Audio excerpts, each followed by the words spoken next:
It's so, thank you so much for coming. I'm so excited I get to introduce Dr. Jenelle Kim. I am her publicist from California. We came all this way.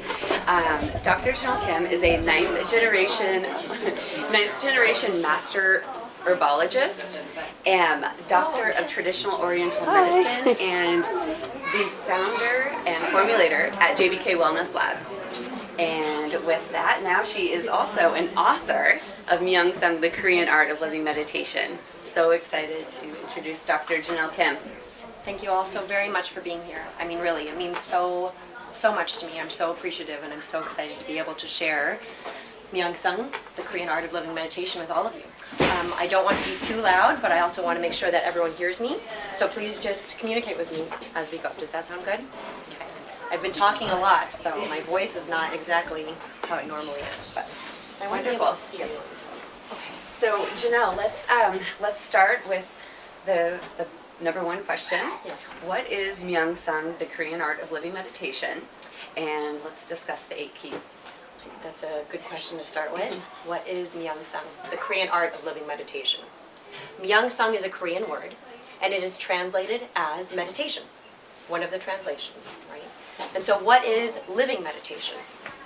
This is a phrase, a concept that I did come up with, which was not so simple to do. You know, I'm going to be open right now with everybody, of course, and tell you that, as Kathleen said, I'm 9th generation. So that means I come from a long lineage of practitioners, herbologists. And when I say practitioners, I mean of movement, medicine, meditation. I kind of break it down into those 3 M's, as I call them. And when I say practitioner of meditation, what I really mean is practitioner of life. And that might sound a little bit interesting. What in the world is a practitioner of life? When I say that, and when I think of this in my heart, what that means is that my ancestors, my greatest mentor, teacher, my father, who is definitely in this book with me, I'm sure I'll talk about that in a moment, his master or teacher, Master Bodhian, and so on and so forth. These are people, my ancestors, people who came in my lineage, who dedicated their entire lives to understanding the human mind, body, and spirit, the human condition.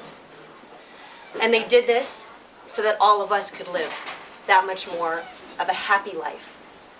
And what does happy mean? That can mean so many different things to us. To myself, that means balance. Again, another word that we hear so often. What is balance? What I mean by that is, we can't avoid anything in this life. As we just watched, in a very big way. Definitely, I've never seen anything else like it in my life over the last couple of years. As an entire world together, we felt this. And it affected our health, mentally, physically, spiritually. It could bring some stress, some tension, for example. These moments, as we all saw, we cannot avoid them. So what we can do is balance with them. What we can do is be in the moment, be mindful. Realize that we have the choice, no matter what, of how we want to respond or react to any situation that comes our way. And I kind of just mentioned some situations that are a little bit more uncomfortable. But the truth is, this also relates to and applies to moments of happiness, of elation, some of the best moments. Never too high, never too low. That is the key. Living meditation. What is living meditation? It is active. It's responsible. It's accountable. Everything starts with you. When I say this, I have to be very careful, and I say this with much purpose and intention. This does not mean it's an egocentric way of living. That life becomes all about you and it becomes very self-centered. That's not. In fact, if we really understand what that means, it's the complete opposite. We're accountable. We have to see where we stand first, as clearly as possible. That, in fact, is key number 1. Know your true self. We have to see clearly where we stand, and this is a constant process. You know, when I speak of living meditation, the truth is, and you may not like to hear this, maybe you do, but it's a never-ending process. You know, even after we leave this life, no matter what we feel might happen, I would go so far as to say it probably keeps going, right? Living meditation. Living meditation is being. It's a mindset. One way that I've thought about it more recently, that I feel like is a very practical way of looking at it, and that's important to me. Because I always say, My words can sound nice. When you read the book, it can sound great, and I'm happy for that. But I have to tell you all, what means the most to me and my wish is that whatever I can possibly share from everything that's been handed down in my lineage, and honestly it extends beyond that, how far I do not know, is that these principles, and I'll go into in a second, the 8 keys of living meditation, they make a difference in your life. That they're applicable, that they make sense. That is my job. I am a vessel. I'm the first woman in my lineage to have the opportunity to hold these and share them. I'm the first to ever share it in such a huge way with the world. The truth is, I get asked all the time on interviews or, whatever, all these different platforms, and they say, Dr. Kim, Jenelle, when did you first realize that this is something you wanted to do? And my answer is, I believe I was born on this earth to do this. Isn't it interesting even seeing that I have an American mother who's sitting right in the back there? My father's Korean, was Korean. Even to this day, the truth is that's not common, right? And so even just being born into this earth, I had a choice what I'm going to do with these principles that have been passed down for so long. It is a mixture of East and West, old and new. Living meditation is a mindset. It is a self-discipline. It's not something that you necessarily do, living meditation in and of itself. It's a way, something that we wish to attain in this life. How we can balance with no matter what comes our way. No matter what challenges come, they don't knock us down, but we know how to balance with them in such a way that we can overcome them. That is living meditation. And the way that we can go about attaining this way of life, this self-discipline, habits that we can create for ourselves, because at the end of the day, no one can do it for us. We have to do it for ourselves. It's the most empowering thing to understand, and at the same time, it's the most daunting. Because when we take it outside of ourselves, right, we look for excuses. We blame whatever people or situations. The danger in that is you take it away from yourself. You no longer have any control. I don't often use that word, but let's use it because it gets the point across. How can we change our reality and control what's happening in our life? It simply goes back to how we react or we respond to a given situation. When we react on emotion, and emotions come and go. 1 minute you're hungry. You haven't eaten all day long, let's say. It's 5 p.m. You're hungry. And as soon as you eat, you're not hungry anymore. That is an emotion. It's a very almost literal one, but it's one that I think that kind of embodies exactly what I wish to get across. Principles are unchanging. It doesn't matter who we are, what our gender, ethnicity, our age. It all applies because we're all human. Hundreds, centuries ago, there were human beings. My wish is and hope is that centuries from now, there will still be humans. And that's what it comes down to, seeing that. So that is living meditation. And the 8 keys are the tools that help us to achieve this way of life. Looking at a situation, right? I say we can break it down into 3 practical and simple steps.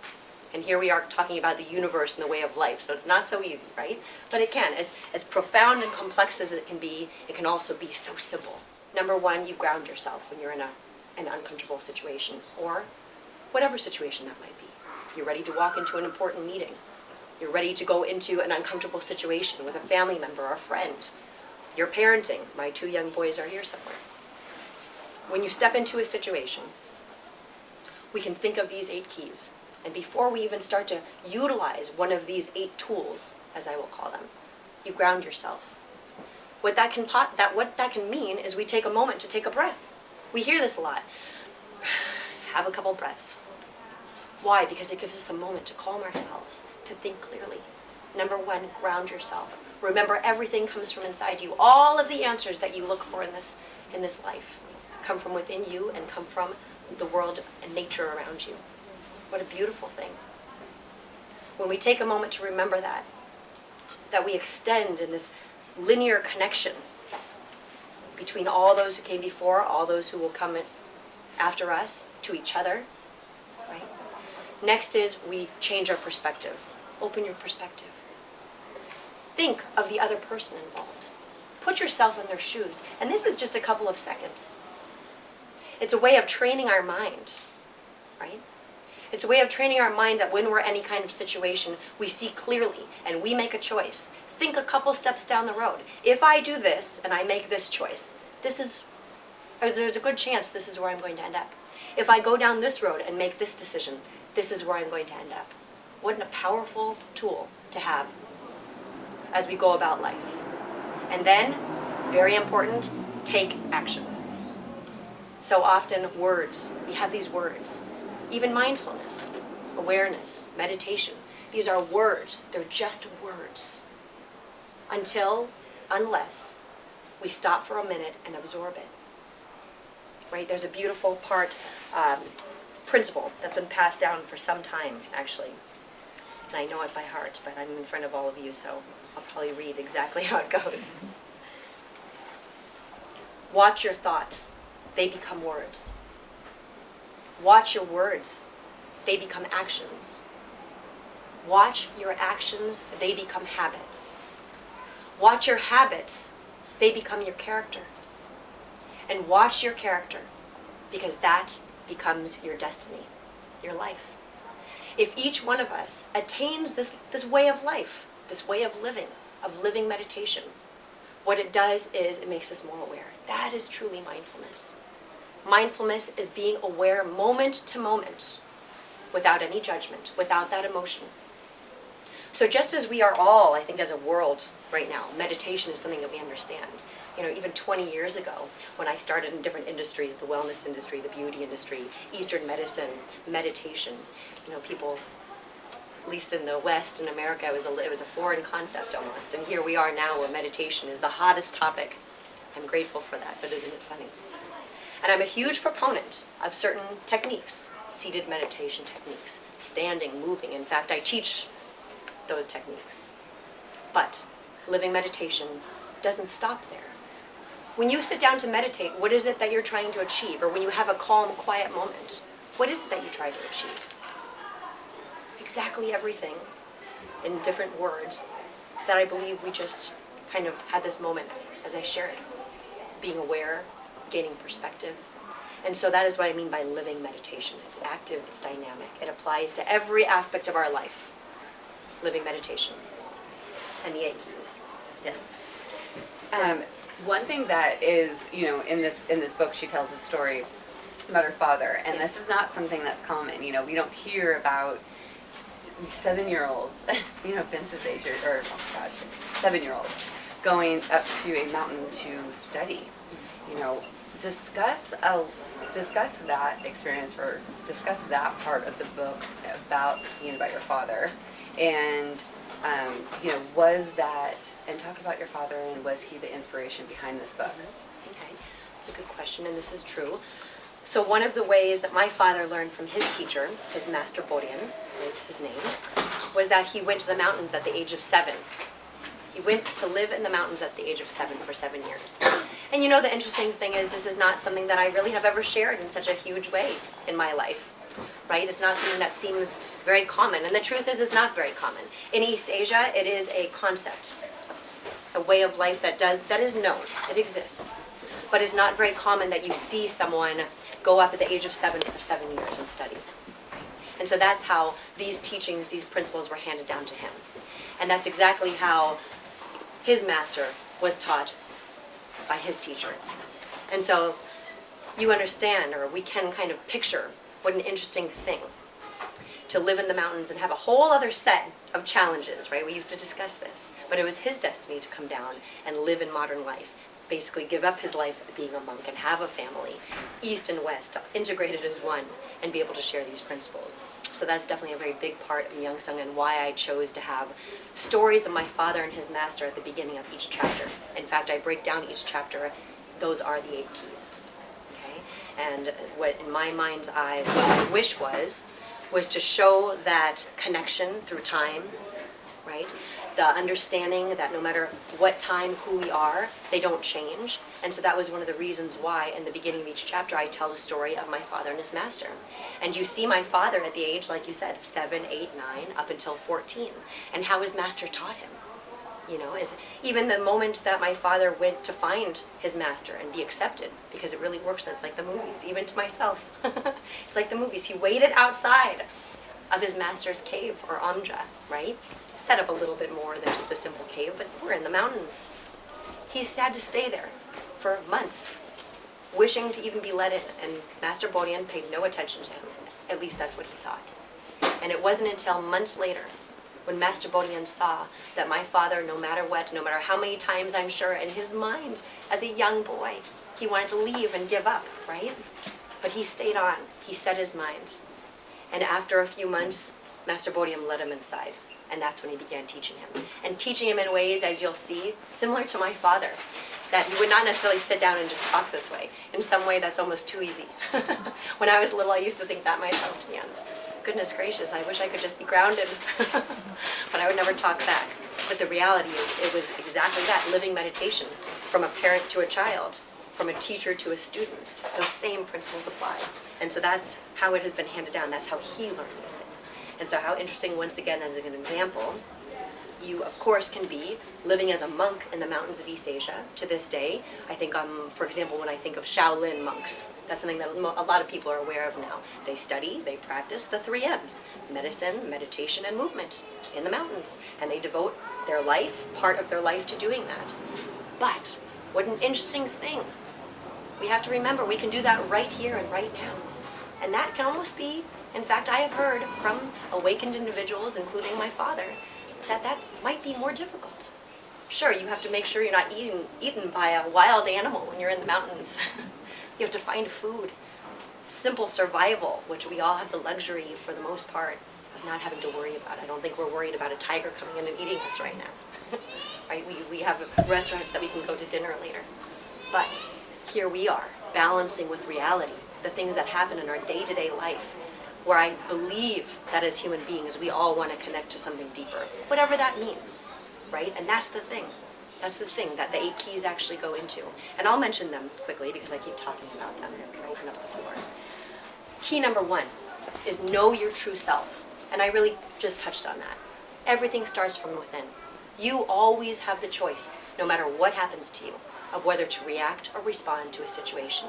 And as you start to go through life seeing that and embodying that and taking accountability for that, boy do things become doable, right? Key number 2, the true right and correct method. This could be hours sitting here teaching this, and as we will do one day, having seminars in this way, I'm sure, because it's such an important method. It's like a formula. True plus right equals correct. I mentioned that before. These are the ways we can go into any single situation, as a parent, as a business owner, in business, as a daughter, as a friend, as a wife, husband, partner. True, right, and correct method. The truth of a situation. What is true to you? How do you feel about it?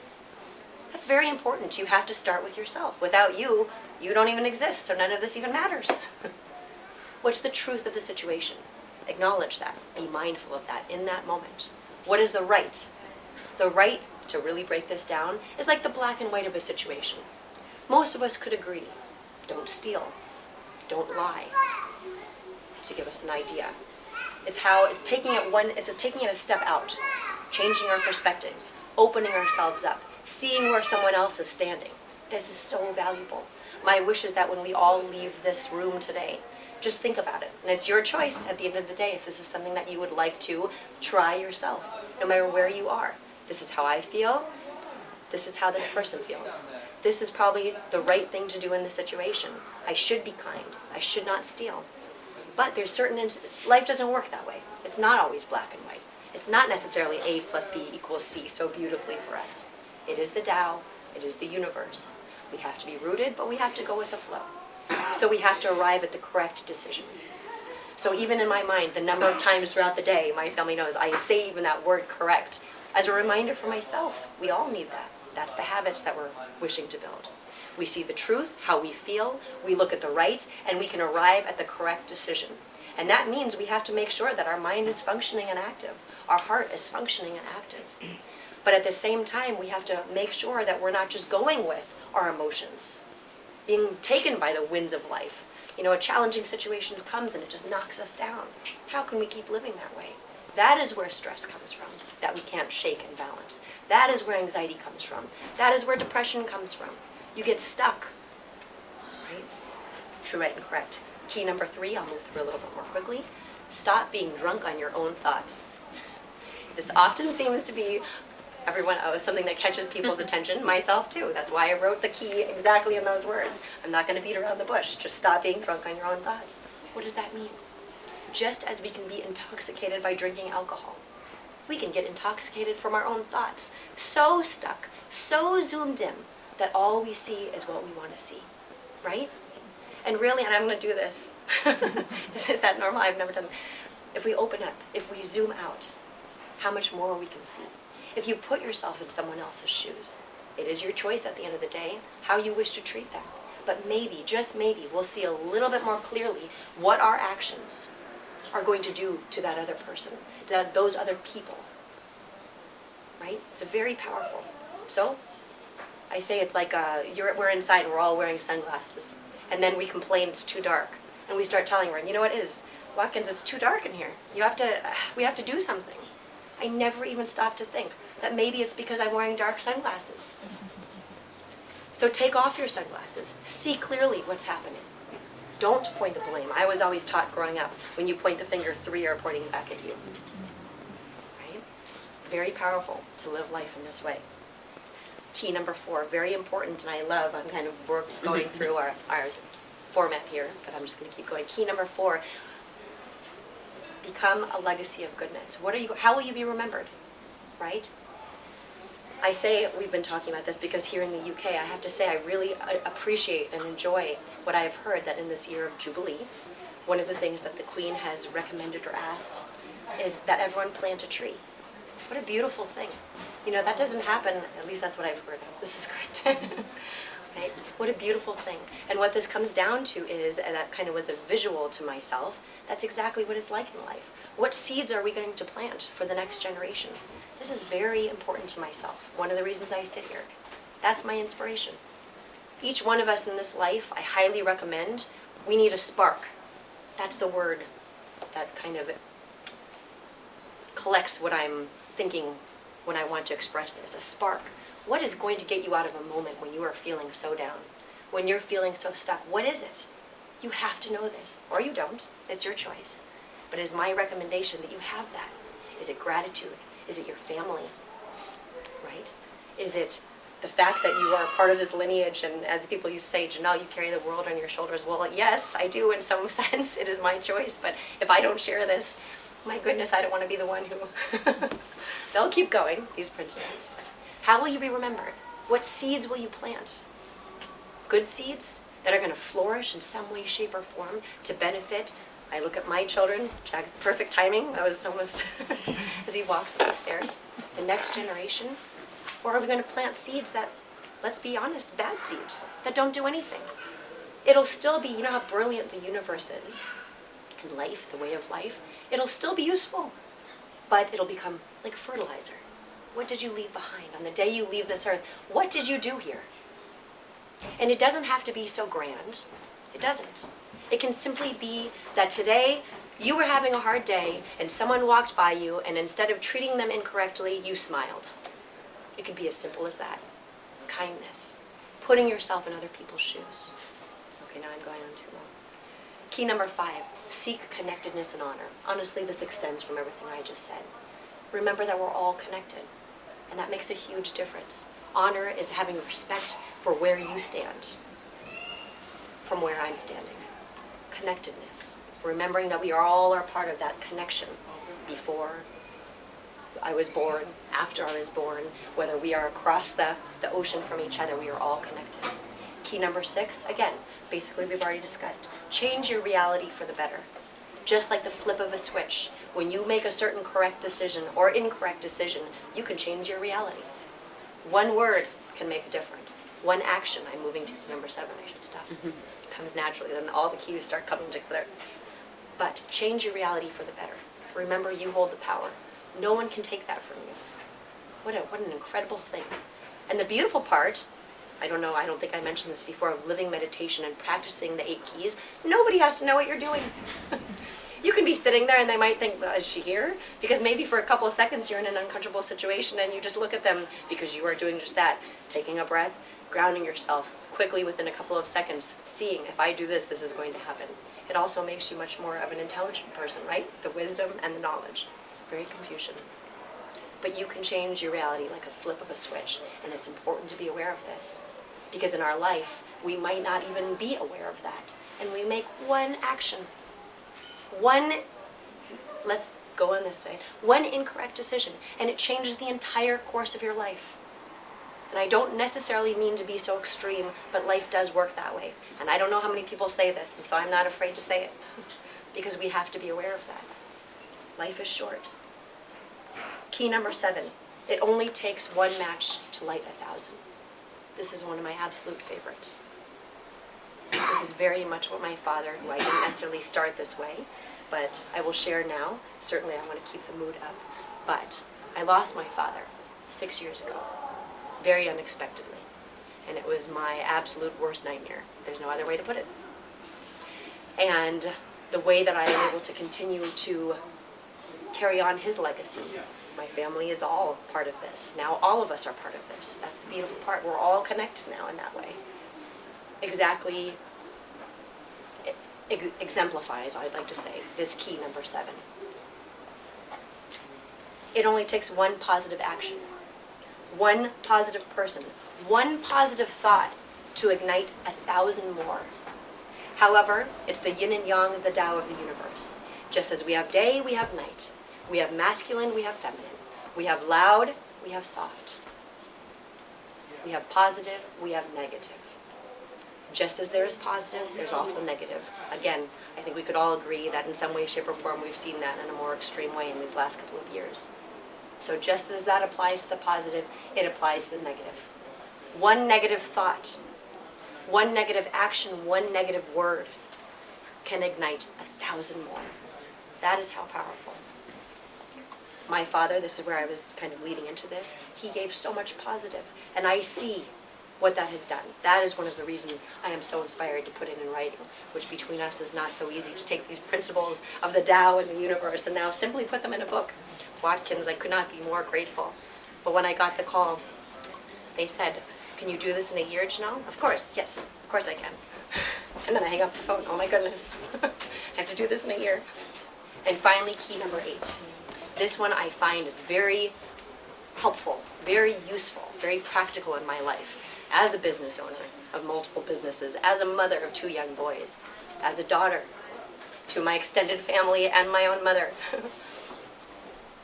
as a wife, as a friend, as a member of my community. Be like bamboo. In this life, it is so important to go with the flow. But remember, you have to be rooted, just like bamboo.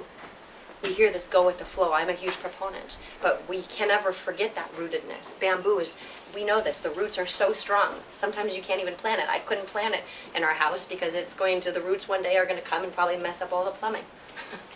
Because the roots are so strong, but it's so flexible. You know, there were times in my life, especially in business, in my earlier years, I'm not going to sit here and analyze why, it does not matter because I've moved forward. But I remember myself having moments where I felt the way I can get this across, the way I can achieve this goal is by bulldozing through it. I have to be tough and strong. There's something in our world right now, maybe it has been for so long, where strength feels, or we believe that it is being tough. Stiff as a board, solid. That's what strength is. But our ancient sages, our ancient teachers have taught us the greatest strength comes from flexibility. Know when to be hard, know when to be soft. When to do, when not to do. Especially, I also see this in parenting, right? Be like bamboo. You know, bamboo is so strong. When a huge storm comes across and the winds blow, bamboo can bend all the way to the ground. And then as soon as that storm passes, it bounces right back. What a beautiful thing. And as we go about life, if we're in a situation where we feel they're not getting it, we're in an argument, we can all remember this. There are times to move forward. That might surprise people. I don't sit here and say otherwise. There's when to do, when not to do. but to remember in life that if we are flexible, that's when we can plug in to the universe and the Tao. And what I mean by that is we are all part of this energy, this life together. We are all connected. We're connected to the universe and nature, no matter what our beliefs are. That's the beautiful thing as well. It's principle. And if we plug in, going back to the very beginning, if we ground ourselves and take just that moment, living meditation, not just when we sit down to do meditation practices, but in every moment of our entire lives, we take a moment to ground ourselves, to zoom out, take our sunglasses off, change your perspective, put yourself in other people's shoes, see a little bit more clearly, and then make a choice. Take action. Based on principle or based on emotion. That is your choice. And if we go about life in that way, we will see that key number 7, that our words, our actions, our character will, no matter what, you cannot escape it as a human being in this life, it will make a difference in this world. And my wish is that through attaining living meditation, through the practical tips of 8 keys, how to apply them to create good habits, to create good character, to create a good life. And that is living meditation in 30 minutes. Yep. Thank you. Thank you. Thank you. That was great.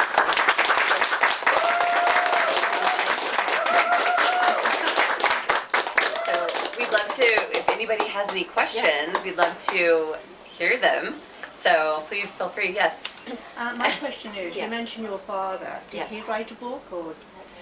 No, so here's the thing about my father. We sat down for, the truth is, I say 10 years, so much longer than that. I actually have conversations with my son, and I say to him sometimes, where is Vince?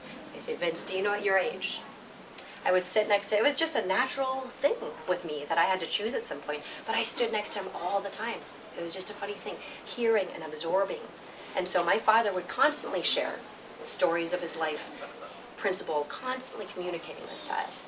And so I would say that for about 10 years, I started writing all of this down. Right? And so we had almost like, I didn't even realize it, but we had a manuscript.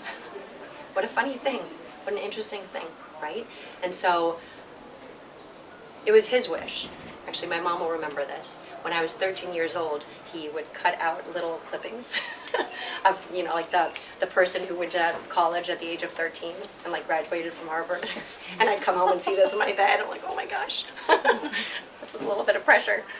And he used to say to me when I was 13 years old, he'd call me Munchkin. He still calls me Munchkin, no matter how old I get. He said, Munchkin, you have to write a book. You're going to write a book. I'm like, okay, Daddy, that sounds great. Little did I know, I'm going to be 40 this year. That's when the book is written.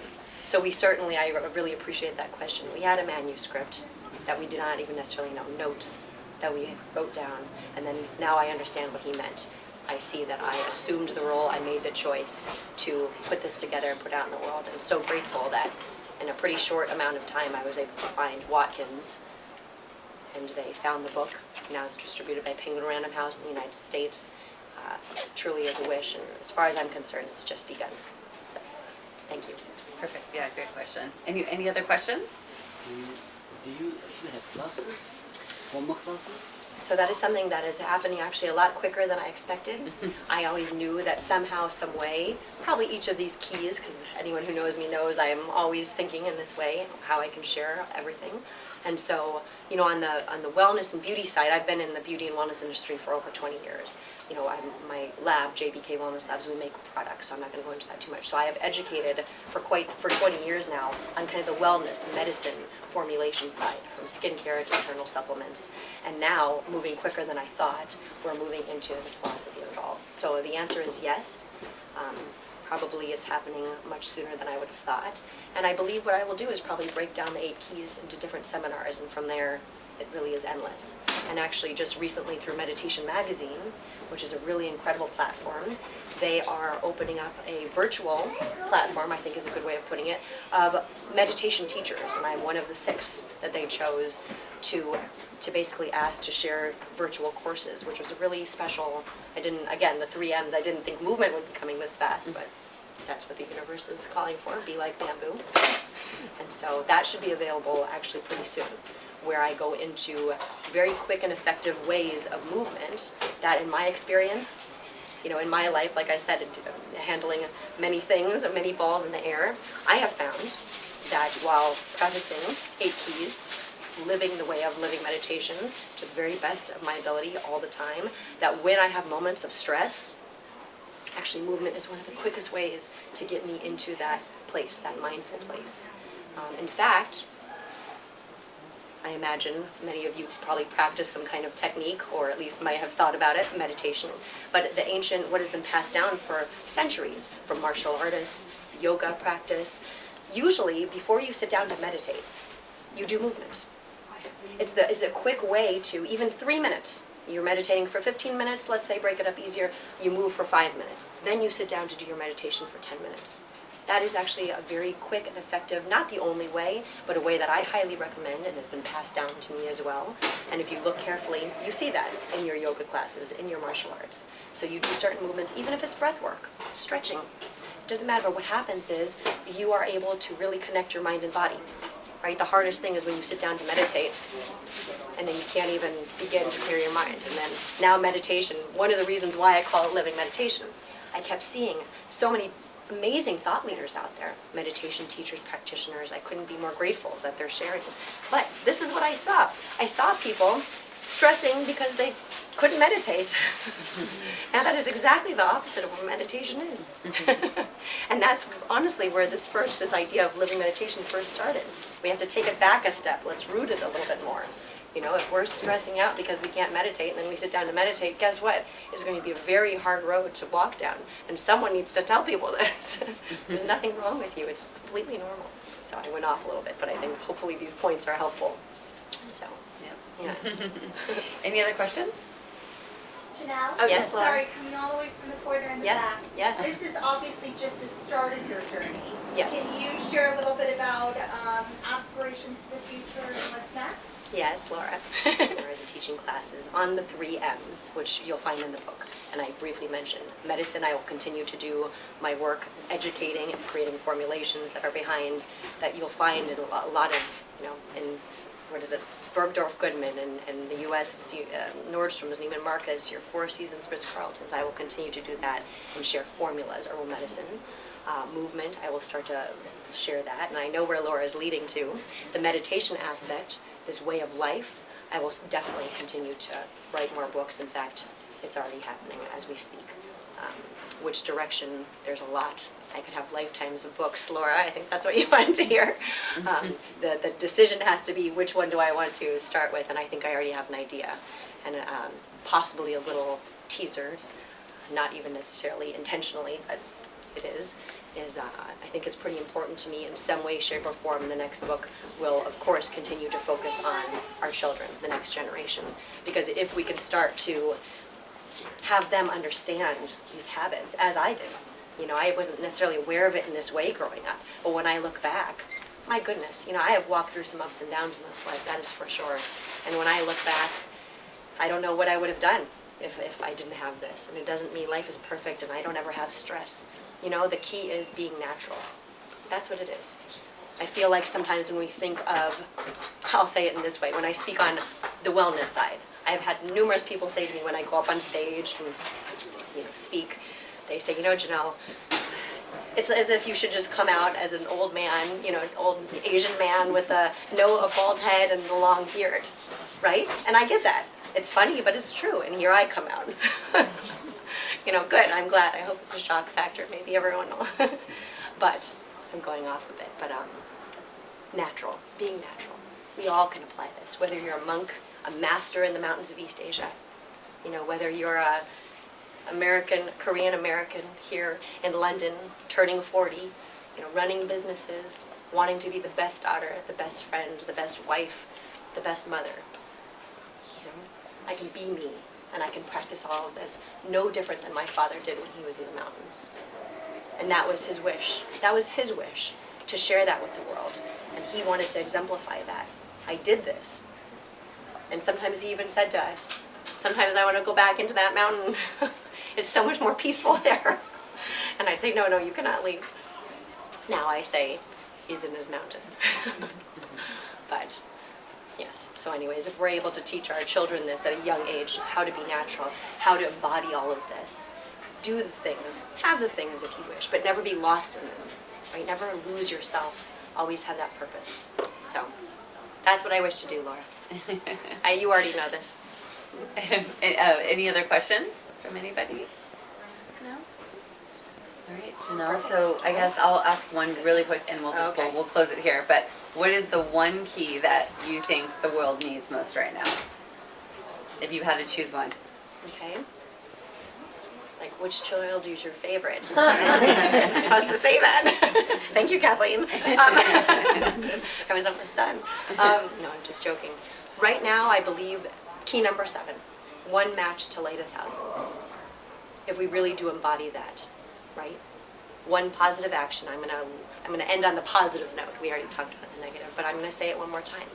One positive action, one positive thought, one positive word, one positive person can ignite 1,000 more.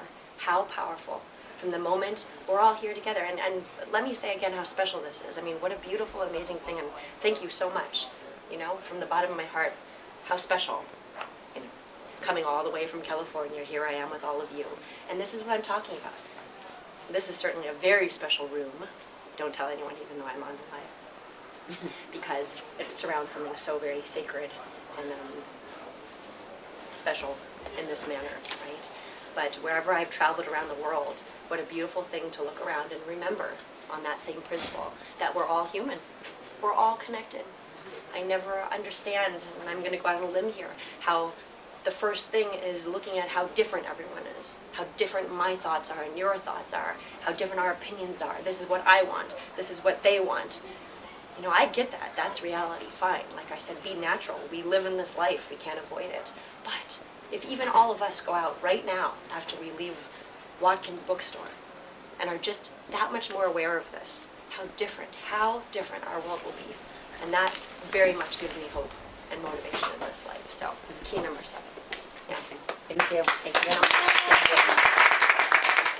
I do want to say, if you do want to, stay in touch with her, go to JenelleKim.com. Sorry, I just got to plug that because we do spend a lot of time providing all of this framework, the book, the keys. They've been there. This has been many years in the making. So she newsletters, and social media, Dr. Jenelle Kim. You can find her. Stay in touch. So Definitely, please. please. Yes. Thank you so much. Absolutely. Thank you. Thank you, everyone.